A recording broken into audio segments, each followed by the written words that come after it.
Welcome to everybody as you all join us. My name is Marie Ashway, Director of Marketing here at Mainline. And we opened up a little early. Just wanted to just continue our conversations. We were back in green room for a while there and chatting about all different kinds of topics, including beer. Beer, which is always a favorite topic of a lot of people. So talking about different kinds of beer. And other interesting topics. So thanks for joining us early. We will get started at the top of the hour. In the meantime, settle in. Maybe you have an early beer. I don't know. I don't know. I have a glass of iced tea. I'm trying to keep it good. So I've got a glass of iced tea. So we're all good here. So anyways.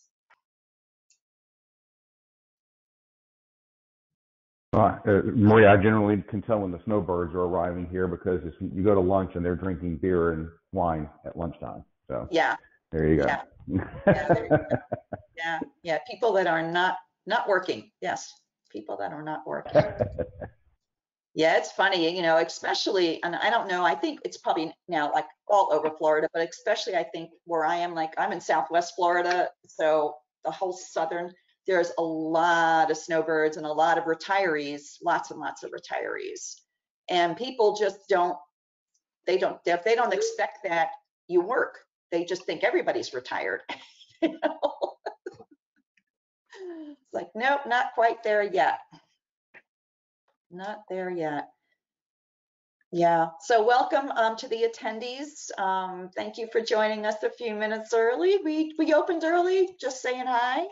My name is Marie Ashway. I'm here with several of my colleagues from Mainline, as well as a colleague from Rocket, Robin, who is here with us as well. So I'm thrilled that you're joining early, and we will get started at the top of the hour. Yeah, so Ray, so talking about, about snowbirds, it's interesting, when you start watching the license plates. Right, this time of the year and right really into snowbird season, and all of a sudden you start seeing more and more out-of-state plates, right? It's like, oh boy, here we go. Oh, certainly, especially down. I guess once you cross the bridge south of St. Petersburg, it really picks up. So. Absolutely, absolutely. So welcome attendees. Thank you for joining us a few minutes early. We will get started here in another minute or so. We opened early and just here just to say hi. So we were looking, so speaking of license plates, so Florida has, I don't know, I think it's literally hundreds of vanity styled plates that you could choose from. There are so many. So we've been looking. We have a vanity license plate number on our car, but we don't have a vanity design plate. But yeah, I think it's like $45 or something like that. So we're talking about that's going to be our next investment in the state of Florida. It's going to be. All those vanities go to a charity, right? So yes. Save the Florida Panther, save the manatee, protect bicyclists, surfing, yes. Whatever. So. Yeah, save the oceans. Yeah, all that. Yes, exactly. Yeah. How about they should have one that says save the residents. So anyways. Yeah, I got this. I think I have the Guy Harvey one on my truck, yes. and the Save the Panther on my golf cart. So there you go. Very nice. There you go. So anyway, all right, it's the top of the hour. Let me do my official welcome and get this program going. So everybody, welcome. Thank you for being here. We appreciate you spending some time with us to learn about Power Systems modernization. So my name is Marie Ashway. I'm the director here at Mainline, and happy to kind of kick us off and get it going. I have a few housekeeping little items I just need to make sure that we get out, and it'll take 2 seconds, which is number one, this is being recorded. So please be aware of that. If you have any objection with being on a session that's being recorded, now would be the time to leave, although we certainly hope that you will stay with us for the next hour to learn about power modernization.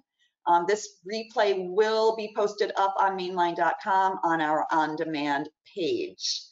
Secondly, you'll see that you're on mute. So the best way to converse with us is going to be through your chat window. So please use your chat window at any point in time during this session today. Ask us questions, send in your comments, just say hi. That will be awesome as well. So please make use of that. We are going to do a little bit of polling throughout the course of the session today, and that's going to be your turn to be able to participate fully and give us your input on several different kinds of questions that we are going to pose to you. So have your polling fingers ready to roll with that. And then I also want to mention that at the end, when the webinar is concluded, there will be a survey that's going to pop. It's only 2 questions. We would appreciate you taking that survey. Ken Gross tells me he has this fabulous bag, like a duffel bag that I think it's logoed with Rocket's logo on it. And he would love to send that out to a winner of somebody who fills out the survey. So please take a moment at the end to fill out that survey. All right, so with that, let me just do a quick round of introductions of our panel today. And again, we're here to talk about power modernization. So let's introduce the panel. So Michael Miller, Michael, raise your hand. Michael Miller, there's Mike, Michael Miller. Michael is a senior systems engineer with Mainline, focusing on power systems. Michael, tell us a little bit of something about yourself. Yeah, hi. I've been with Mainline for 18 years. I cover the power space, particularly around IBM I, and I also help lead up our cloud practice with IBM. Nice to be here today. Well, thank you for being here, Michael. And Michael, what's your favorite hobby? Oh, that's a good one, Marie. You know, I kind of, get this question asked a lot, so I'm going to throw you a curveball. My favorite hobby is mentoring. I've learned in my career, and I've sort of got a motto that sharing is caring. Early in my IT career, as sort of the newbie in the industry, I kind of found that most of my peers didn't really want to share with the new guy on the street. So, whatever I learned, I had to kind of learn it on my own. So my payback is to teach others and train others on the skills that I've learned. So that's my favorite hobby. That's awesome. That's awesome. Thanks, Michael. Let's turn now to Josh. Josh Minthorn. Josh is our Director of Cloud DevSecOps and Automation Services here at Mainline. And so, Josh, tell us a little bit about your role. Yeah, so I run our practice, and really, we focus on working with customers that are somewhere in their DevSecOps journey, maybe also looking at migrating to the cloud, whether that's multi-cloud, hybrid cloud, or full cloud, whatever that may look like, along with everything that goes with that. And then also with automation, I talked about DevSecOps, but when we say automation, we're thinking of, a lot of times things on the infrastructure side, because you need all of these things to come together to be able to build and run and support applications that in turn are providing business functions, either internally or they are customer facing. Great, thanks, Josh. And so, Josh, all right, here's one for you. Favorite Thanksgiving food? Oh, very timely, considering we're coming up on that here very quickly. I'll be honest, I don't know if I have anything that's my favorite on Thanksgiving. What I actually prefer to do is you take all the leftovers and you make a sandwich the next day. So you kind of combine everything all at once, and then it's not quite as messy. So I would say that's definitely my favorite part, the day after sandwich. Great, awesome, thank you. Thanks, Josh. All right, moving over to Ken Gross. Ken is a Mainline software specialist. Ken, tell us a little bit about your role. My role is really to bring our strategic partners together from a hybrid standpoint for our customers. So we manage that relationship. As an example today, partnering with Rocket Software, and we appreciate Robin Wagner's participation. And tying those solutions to our customer base. Okay, Ken. And Ken, last concert you went to? That's a good one. It's also timely. I thought it was a good idea to get row 2 of the Trans-Siberian Orchestra, and we were just blown away by the activities, the music, how loud it was, and all the motions that were going on. But we had a great experience. Great time. Awesome. Thanks, Ken. Now I'm going to move to Robin Wagner, and Robin is with us here from Rocket Software, and we're so pleased to have Robin with us here today. Robin, tell us a little bit about your role. Sure. Well, and thanks for asking me to join you. My role is that of a senior sales specialist for Rocket Software. I've been with Rocket for approximately 18 years, and my role is to support our sales teams in their efforts to work with customers in the solution selling in the areas of application modernization. Perfect. Thanks, Robin. And Robin, how about favorite movie? Oh boy, this is a no judgment zone, right? Okay. Yes, of course. As long as there's no judging, favorite movie is definitely Dirty Dancing. But the genre, if I were to pick a genre, it would be action. So there we go. But no judging. No judging, and fair enough. And then last but not least, and unfortunately, Ray Lee, who is here today via audio, but was having some difficulty with computer issues. So Ray Lee, who is our VP of Enterprise Systems at Mainline. Ray, tell us a little about your role. I've worked with Mainline or for Mainline for about the last 23 years, so it's been a while, and I manage our relationship with IBM, the Power brand, as well as a few other server brands. I'm responsible for all of our OEM maintenance support, software support, as well as going back to 1987, I was an RTSE, and a System 36 SE, which predates the RS6000, the AS400, and now the Power brand. So it's a small world, if you would. But Ray, you were 12 years old when you started your career, so we get it. We get it. All right. And now what I'd like to do now is learn a little bit about the audience. So time for a quick poll. And this should be pretty easy. So why are you here today? Why are you here? Could be all of these answers. It could be some of these answers. Choose all that apply. People just want to keep up. We're getting that. Seeking information to modernize. Some people want to understand the direction. Yeah. Providing more value. Few people are curious. Okay. All right, I'm going to close this down in 3, 2, and 1. So let's see.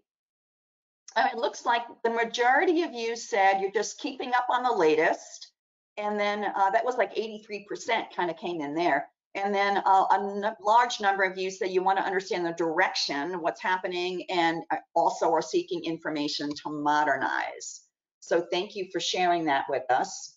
And now speaking of modernizing, here's another one for the audience. What does Power Systems modernization mean to you?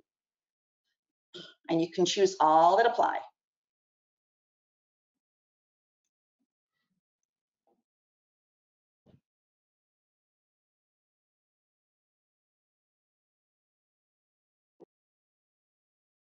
And the answers are rolling in. Yeah, a lot of people are hitting on the platform innovation area, followed by a lot of you are saying automation. We've got some DevOps, we've got some hybrid cloud, some next-gen apps, but the majority of you are platform innovation and automation.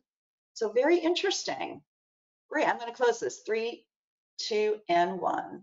Thank you. Thanks for sharing that with us.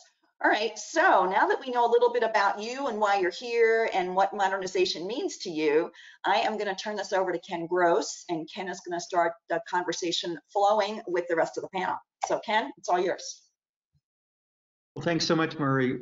Much like the polling says, it looks like we've put together a great audience and a great panel to discuss and give you some insights on what you're looking forward to.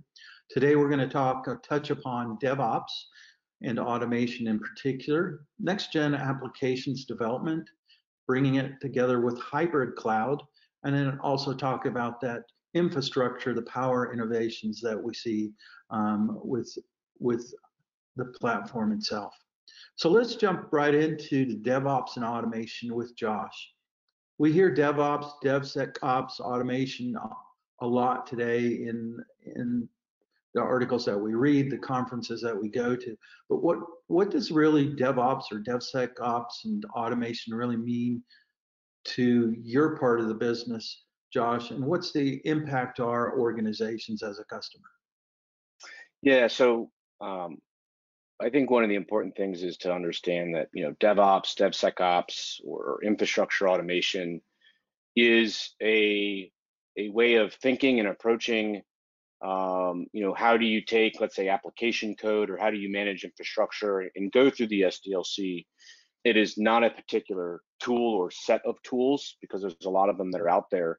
It's really around the methodologies and the premises, starting with, let's say, DevOps and DevSecOps. We hear, oh, you want to bring the development and the operations team together, or you want to bring development and security and the operations teams together. Well, what that's really about is, yes, bringing it together, but it's about breaking down the as they say, the silos, and having those teams work together toward, instead of individual goals, but work towards more of a shared goal, and to remove manual processes and to really try to get ahead of things, as opposed to, waiting until you find something at the last minute before something's going to go out to production. So you think about improving quality, and I'll touch back on that here in a moment. And then with all of this, you hear automation. So there's really two parts with automation. There's on the application side with that build and release process and testing, but those applications have to run somewhere, and that's on the infrastructure. So how do you manage, operate, provision, deprovision, secure, everything else that goes through the life cycle of infrastructure? And that's what we mean through automation. And what we see in talking with a lot of customers and working with customers over the years, here's what it really and truly means to customers, is that they don't want to do things with what they're doing now with less. We always hear that that's the fear, but really what it is they want to be able to accomplish more with the resources and teams that they already have. They don't want to have to grow the teams to take on more work. They want to say, well, how can we make sure that we have good quality of life for our folks, but then also be able to accomplish more? And where does that come from? It comes from the notion of reducing technical debt, which is that list of things that we all need to do that need to get taken care of, but for some reason, something else always kind of keeps popping up and you never get around to it. So you want to reduce that and remove some of the bottlenecks that are part of that. And really what you start to do is you get ahead of things and you start to really shift things, as we say, to the left in all of that. And so that's really what we're seeing, is doing more with the current teams and really reducing that technical debt, which then starts to have teams be much more, have better agility and flexibility to be able to take on new tasks and respond to things that come up. So a lot of what you've mentioned has been around for a while, but why is it getting attention now? Why is it so important to me as a customer? Yeah, it's a good point, right? So a lot of these things are not necessarily new, but they are getting a lot more attention. And there's a lot of reasons. So we're seeing a couple of things. One, companies are growing, maybe through acquisitions and things like that. So you got to bring in disparate systems together. And so how do you do that easily and quickly? That's a, for some customers, that's how they grow, is through acquisition. Others, they are just going through growth. And so what used to work and was done maybe manually doesn't scale. And then you've got other organizations that are much, much larger, and they're saying, okay, well, now we're going to start to modernize. So now they're going to start to move to the cloud. Now they're going to go from maybe older technologies, coding and things like that, and even sometimes hardware and infrastructure, and they're going to go to more modern platforms, newer versions of things like that.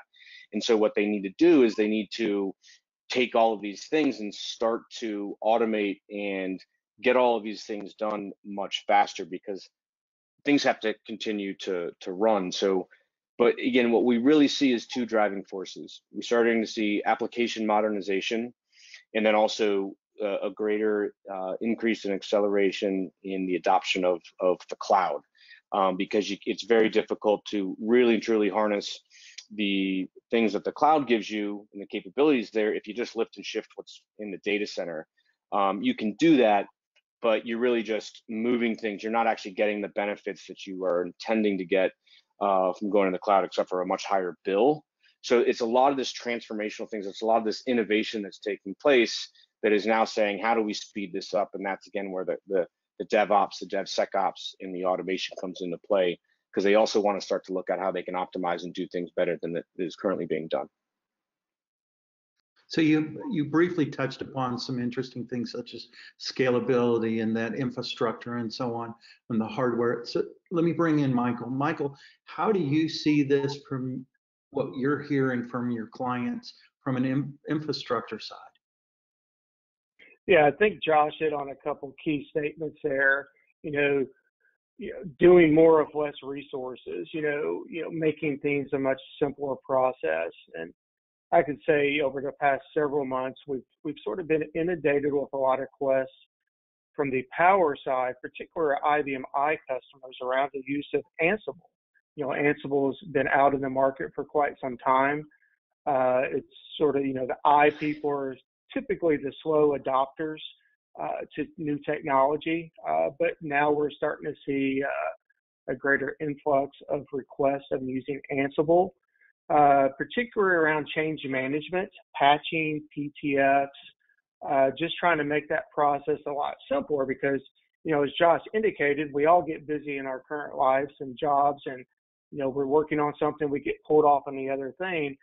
And before we know it, we're letting our systems sort of fall behind from a patch management perspective, whether that's firmware, whatever. So if we can implement things such as Ansible to help with that automation of updating the system, there's a great need and a lot of requests around there. So. Good. Well, let me swivel back over to Josh again. Josh, as a customer, as an executive, things are changing so fast. How do I avoid making the mistakes, or how do I avoid the pitfalls in adopting these new directions? Yeah, so I think the first thing is understanding what are you looking to achieve. Why do you want to do this, right? It's not about, well, hey, we need to do DevOps, or hey, we need to do DevSecOps, or we need to do infrastructure automation. It's really about how do you take those things and what are you trying to solve for, pain points or growth or new capabilities, whatever it is. So you got to understand that, and then start to break that down into how are you incrementally going to achieve that across the organization, and making sure that you have buy-in from management at various levels, because people don't want to change unless the effort to change provides them a greater output, right? We don't want to change for change's sake.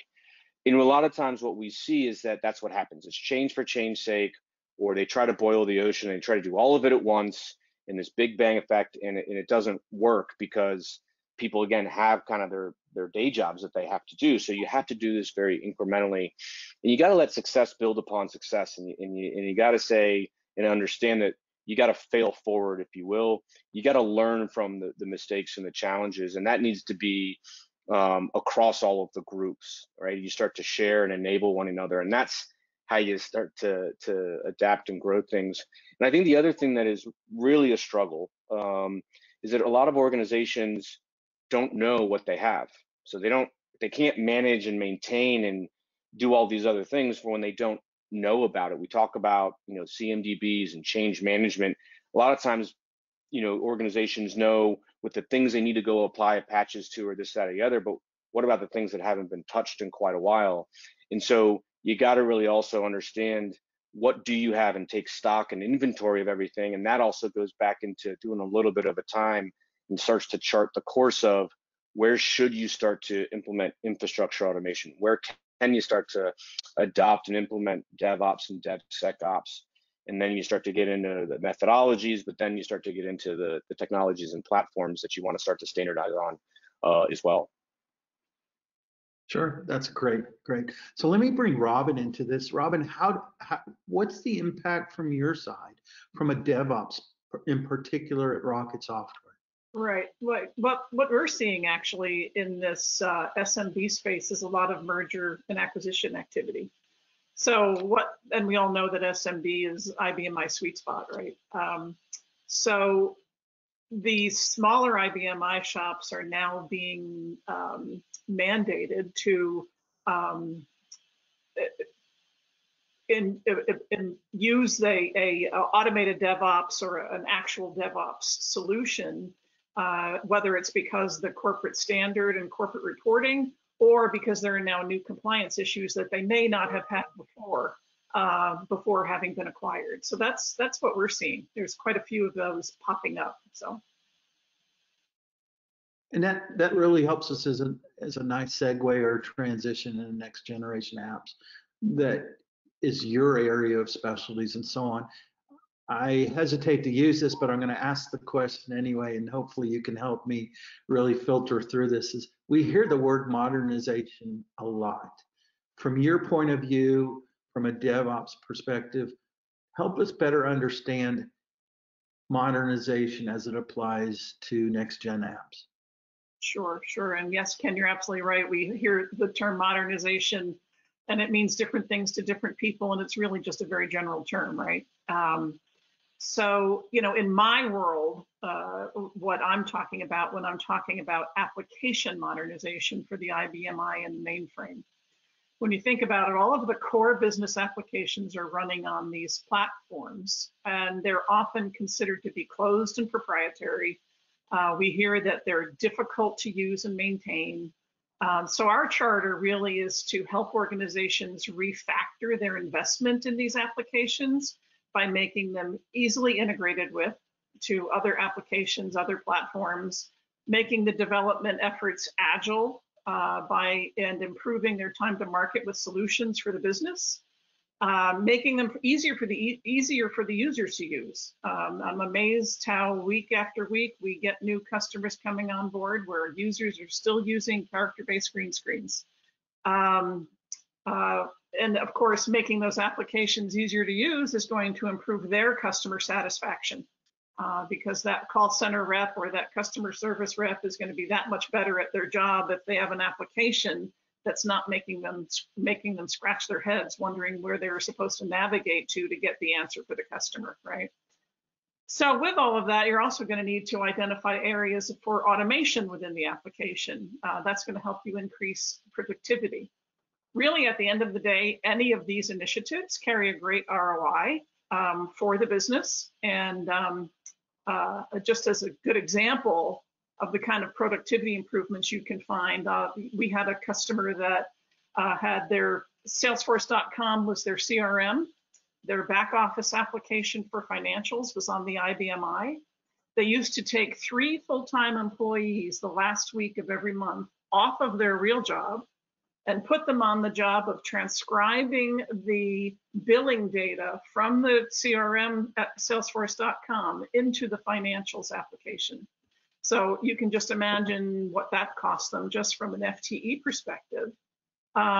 What we did was we helped them to create an API ecosystem that automated all of that data transfer into the financial system. What happened was not only did they eliminate the cost of the FTEs at the end of every month, they improved on the time in the billing cycles, which improved their cash flow, and they reduced errors. And I think really what's important is, again, it's refactoring. There was no change to host code. They didn't have to go into the RPG. It was a non-invasive, rapid way of creating these APIs, and they were in production within weeks and not months. So that's the kind of thing that you can see. You explained a great use case, right? You helped me visualize that. But here's the concern. How, as I'm rolling out with these new terms, how do I avoid the pitfalls? Or what are the common challenges that you can identify so that I can avoid making the mistakes? Because ultimately I'm a programmer, right? Still at heart. And I can't remember the last time I wrote a program from scratch. So it was file save as. Right, right. I think if I were to try to paraphrase about what the best practices are when you're getting into an application modernization journey, and that's really it. It's a journey. Application modernization is a continuous process. The business is always going to need to do business differently next week, next month, next year than they did the day before. You know, we all talk about post-COVID and pre-COVID and what happened to business. And that's a perfect example. COVID hits and the business had to completely flip how it was going to interact with its customers overnight. And what's driving all of that and what's driving those organizations are all of the applications, right? It's the billing, it's the customer service, it's where all the data is. So how do we help the application development team deliver high quality solutions in an agile manner that's not going to disrupt the business? And I think it's also important, and it kind of connects the dots back to application development, DevOps. It's important to keep in mind that fast does not have to mean that it's buggy. It does not have to mean that it's not tested, right?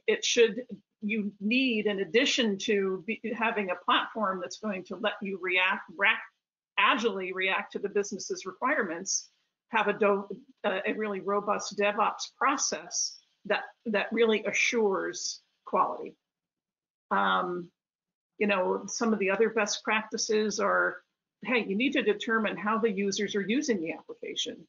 An example would be a power user versus a new user, or even by department, from department to department, how are people actually interacting with the application? So you need to make sure that the right people are involved in the project, from the business, from the users, from IT app dev, from DevOps. And Gartner calls this a fusion team development. And so an example would be, we had a retail call center company. And from the very beginning of their modernization project, the IT team included the VP of call center operations as part of the team. They had a power user as part of the team, one of their veteran green screen navigators who's been using the application for 10 years.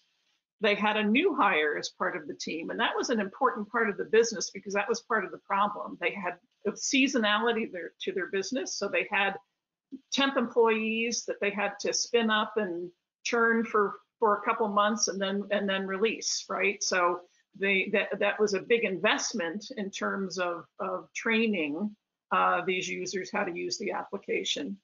And of course, a single throat to choke, which was a project manager, right, who really led these people down their modernization journey. The goal of the project was to improve, the productivity of the call center and the amount of time it took to process an order. When it came down to it, when we went into production, we were actually able to identify ways to make the application easier to use and ways to automate within the process.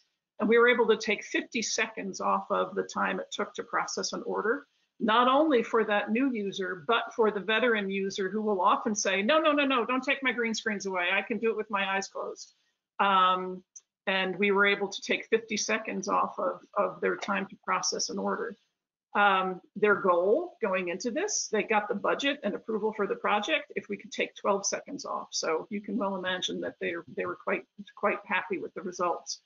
So I guess the thing to remember is always be looking for the ROI, always be looking for areas of automation and ways to improve the user experience, because ultimately that's going to drive your customer satisfaction. Great examples. on how to do the DevOps and avoid those pitfalls and so on. I think one of the next things we're going to talk about is moving into the hybrid cloud or the cloud itself. I think Marie has a poll that's available for all the participants. So let's take a look at that. Marie? Yeah, I'm going to pop back in here with that, but we do have a couple of questions here from the audience, if we can just take them real quick, Okay. and then we'll keep moving forward. So Bob is asking, can you suggest the best starting point for automation? What have you seen work?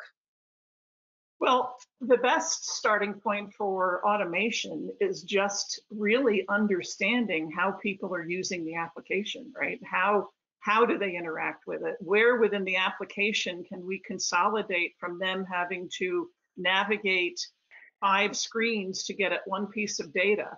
How can we perhaps behind the scenes create an API that goes and gets the data for them? So that there are many areas within these monolithic applications where we can do that. The other parts of automation are just integrations to other platforms and other applications, right? How do we, an example we have with one where is an IBM claims system. They would have to log out, log into some third-party mainframe, get some data, come back and put it into the IBM application. Well, now with the push of a button, we do that with an API, and it all feeds into the IBM claims application automatically. So there's a lot of automation opportunity. Okay, great. Thank you for that.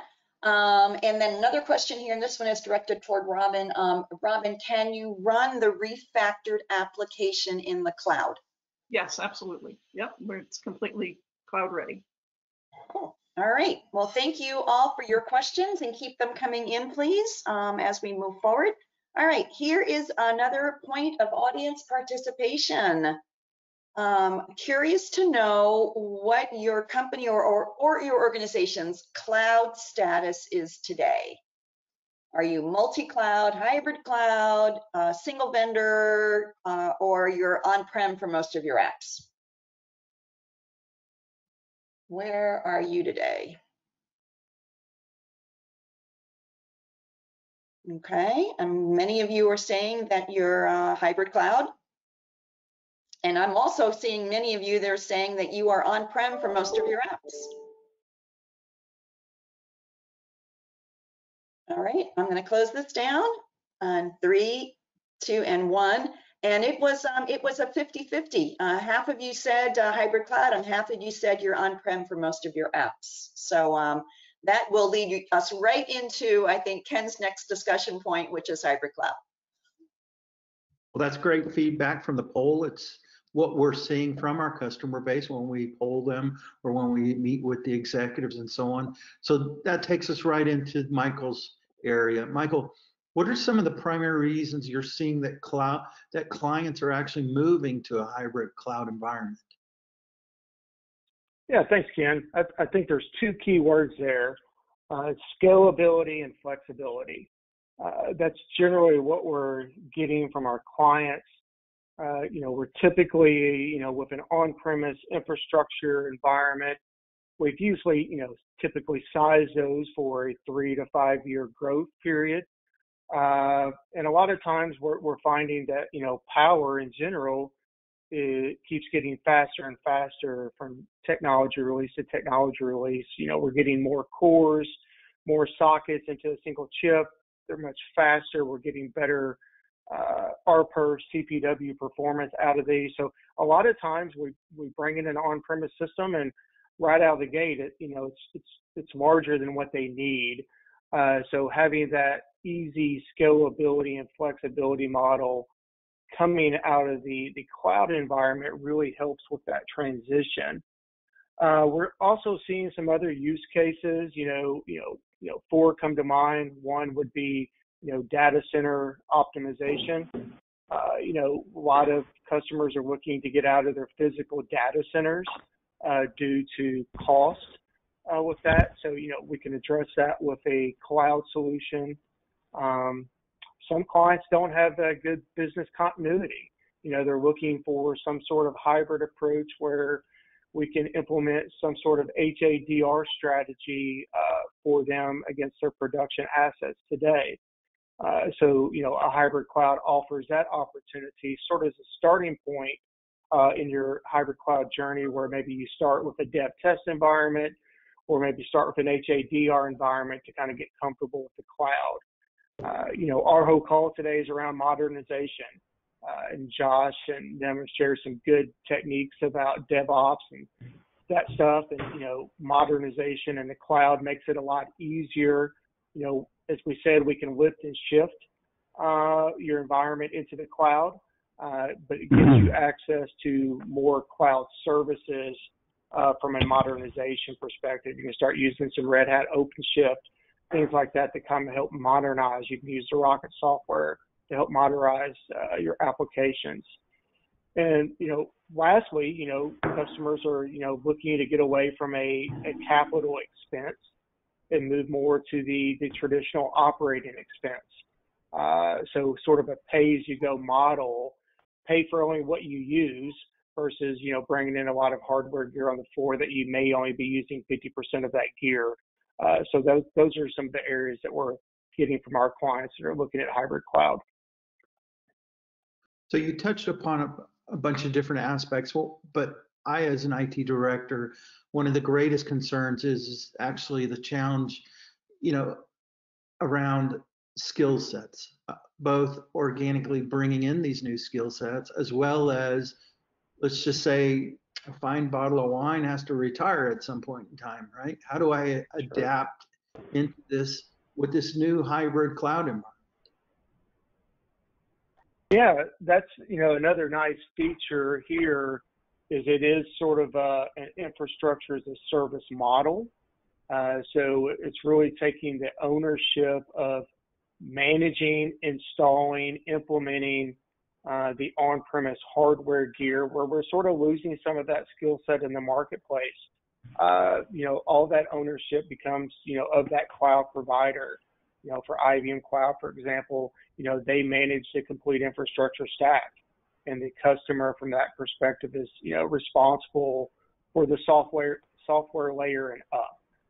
So, OS version changes, PTF patching, and then of course your own application set. So, it takes a little bit of that management, requirement away from an on-premise perspective.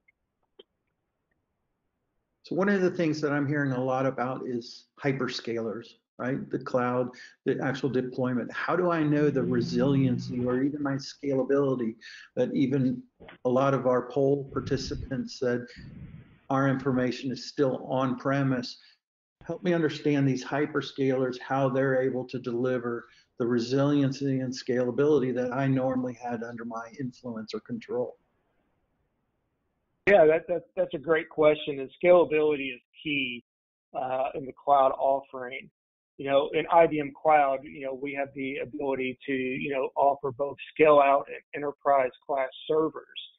So, we can size an environment from a quarter of a core, all the way up to 171 cores, running either on Power 9 or Power 10 technology. So there's a lot of scalability there from a storage perspective. All of the backend storage to the IBM Cloud environment is flash system storage from IBM. So, we're getting the benefits and, the overall performance, great ability there, they're running either on NVMe or SSD flash technology from a storage perspective. I would say from a resiliency perspective, we can kind of keep, a lot of customers from an on-premise perspective today, particularly in iWorld, are using some sort of software-based replication product. That could be the product from Rocket itself called iCluster. It could be a Mimix or an iTerra software replication. Those technologies can still come forward into your hybrid cloud approach. If you're comfortable with those and you like those products, we could still run those products. But we also have the ability to do some hardware-based replication within the IBM Cloud as well. So we can, replicate your data from storage to storage at the hardware level, which, gives a better simplified approach to your HADR strategy. And we can look at other technologies that we have, with Falcon Store, backup appliances and their virtual tape libraries. We've got some different types of resiliency that we can, offer up to the customers from that perspective as well. These are great items. Appreciate it, Michael. Yeah. Let me swivel Yeah. over to Ray. Ray, what are you seeing on our clients, your area of expertise of being in charge of this at Mainline, from a power hybrid cloud area? Well, the first thing that I'm seeing is the maturing of the power offerings around hybrid cloud. Number one, for the on-premise component of the hybrid cloud, the offerings from IBM, including the enterprise power pools, and some of the other offerings are maturing and becoming more flexible and very advantageous from an acquisition strategy. And then as far as the Power VS cloud, right? I see that maturing as far as the modeling, the availability of resources, the migration plans, and the skills to move to Power Cloud VS and Power VS. And so it's just a maturing of the offering is very big, and a lot of interest from clients.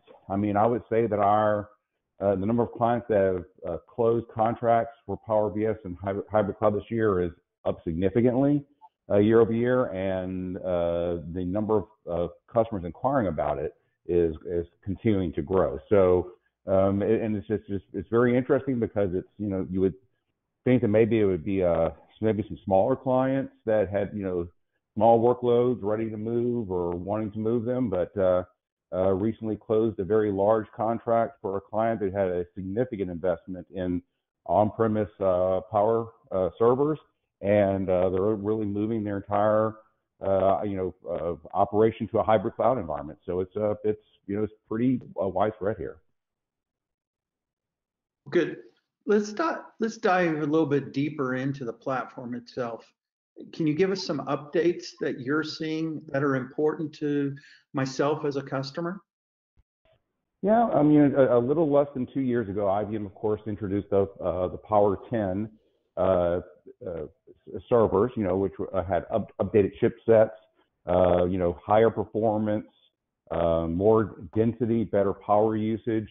The typical things that you would see from, in the generations from Power 8 to Power 9 to Power 10. And we've gotten very good adoption from our clients. But, some of the things that IBM is really doing that are different, which is instead of just increasing clock speed or the density of the chips, is, addressing some of the items that are on top of mind from our clients, providing, updated and integrated security components in the hardware and the firmware. So that, that really addresses a lot of clients' concerns around that. Also, putting some inferencing capabilities in the actual chip itself. So customers who are wanting to do AI, there are, if we're hard programmed or hardwired into the chips, or there's some capabilities around inferencing in AI, which could result into getting results 5 times faster than doing it in a separate server. So instead of having to export your operational data to go run AI, you could actually run the AI components, the inferencing on the power servers, and get much better results. So and then IBM continues to invest. Power 11 will be coming out in the future, and IBM continues to invest across all the operating environments for Power, right? They continue to improve AIX, the Unix operating system that runs on the Power equipment, the Red Hat OpenShift. They keep making enhancements to the availability of those services on the Power equipment, and of course the traditional operating system. So it's IBM continues to invest, and we continue to get adoption from both our clients as well as our ISVs. So those are great items, and I appreciate it, Ray, and most of all, Michael. Let me reach out to Marie and see if we have any questions from the last 2 sections before we go into the exciting pieces of what Ray already alluded to called AI. So we do have a question here from Mike. So thanks, Mike, for your question. Mike is saying that they have some older power systems that are at end of life, and how would those work to take those workloads and put them into IBM Cloud, for an example? Is there an option to do that? Yeah, I'll take that one, Marie. Yeah, I mean, that's a typical request that we see quite a bit. We've got a lot of customers that are sort of, stuck on an OS version due to their ISV.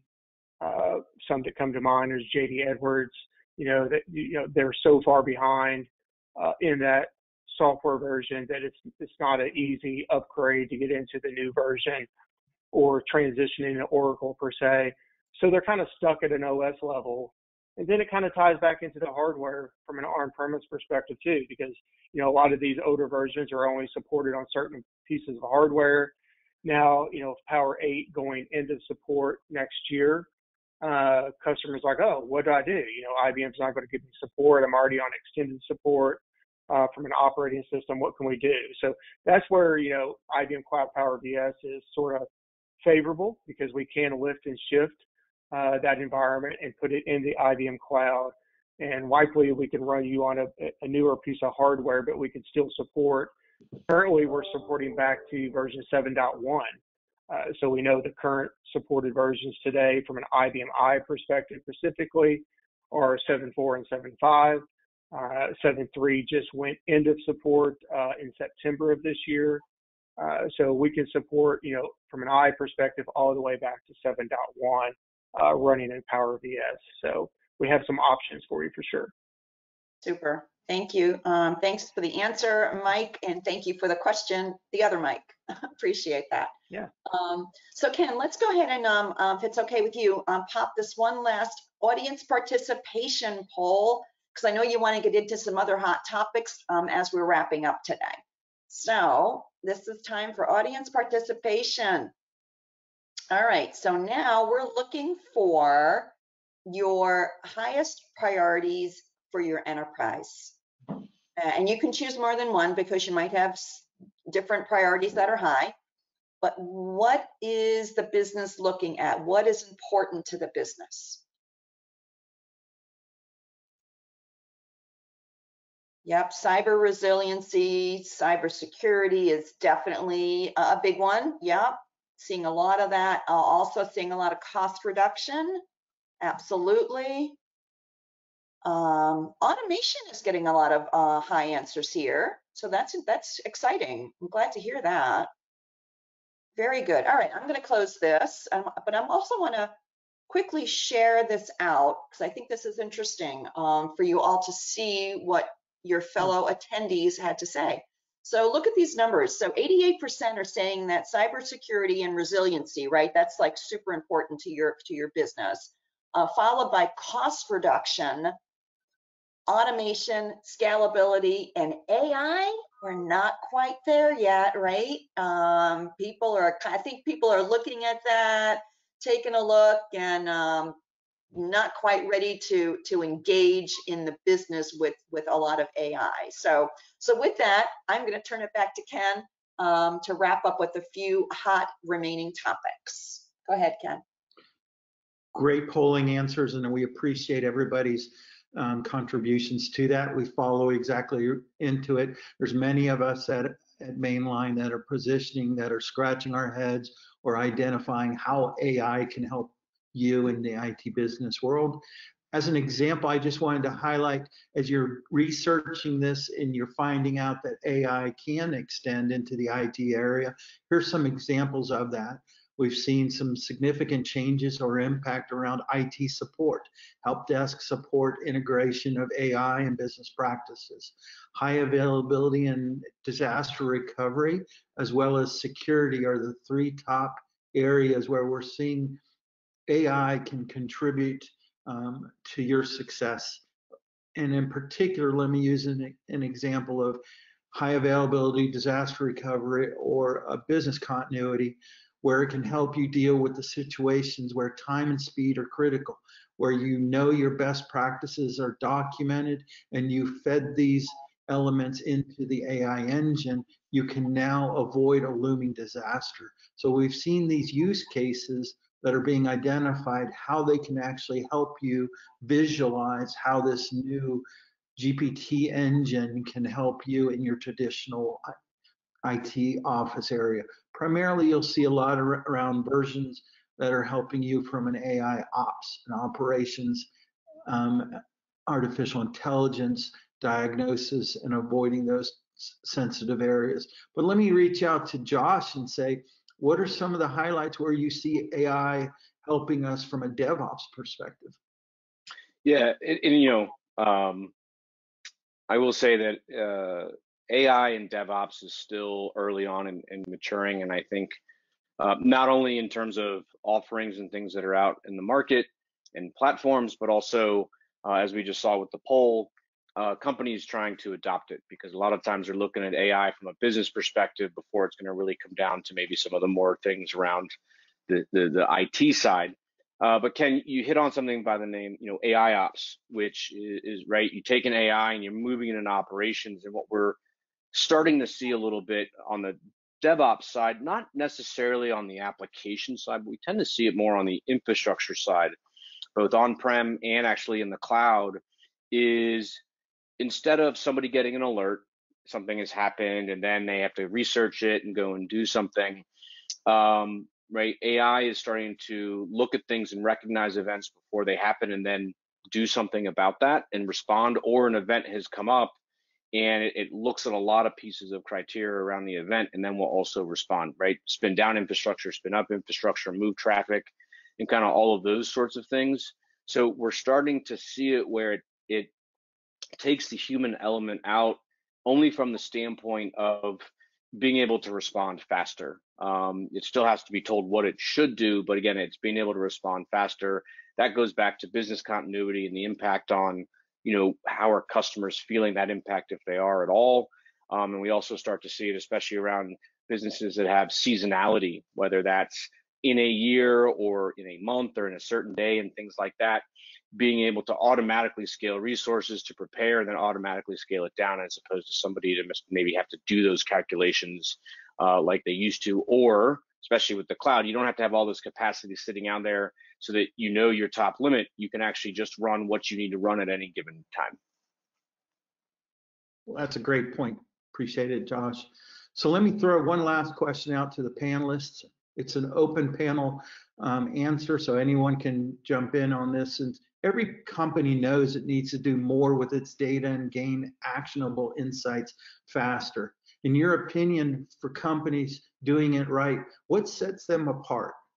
I'll open it up to the panel. What is the differentiator that you're seeing where companies are finding actionable insights from their data?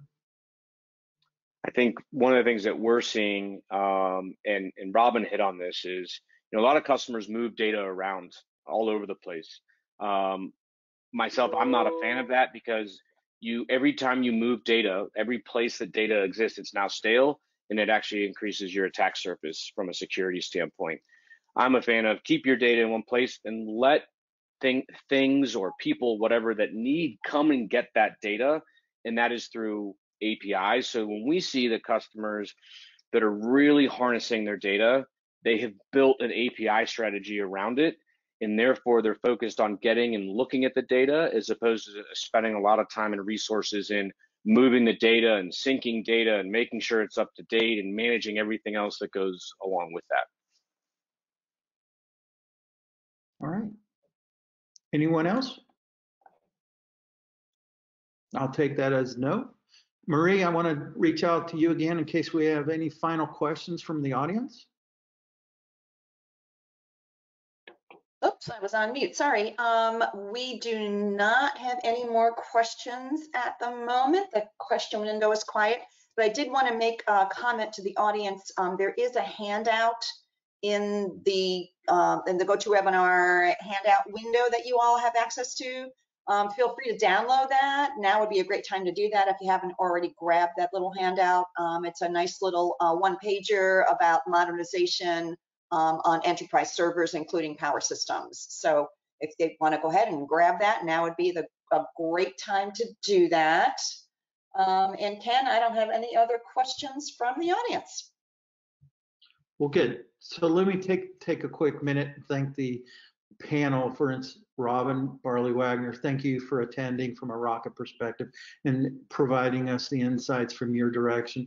Michael, from a hybrid cloud in your areas, especially around the infrastructure. Josh, thank you so much from your DevOps, DevSecOps, and automation perspective. And most of all, to the audience on your interactive questions today, because this is really what we were looking for to make this webinar successful. As with anything, there's always a call to action. So what we'd like to offer to all the participants here is what we're calling a hybrid cloud strategy workshop, where our team would team with your organization and provide a workshop where we could analyze, look together on your journey to the hybrid cloud or to the full cloud, and what workloads and strategies may make sense for your organization. Using those best practices that we've developed, we've seen with other clients within your infrastructure deployment, and that's really what we're offering today to any of the participants in today's webinar.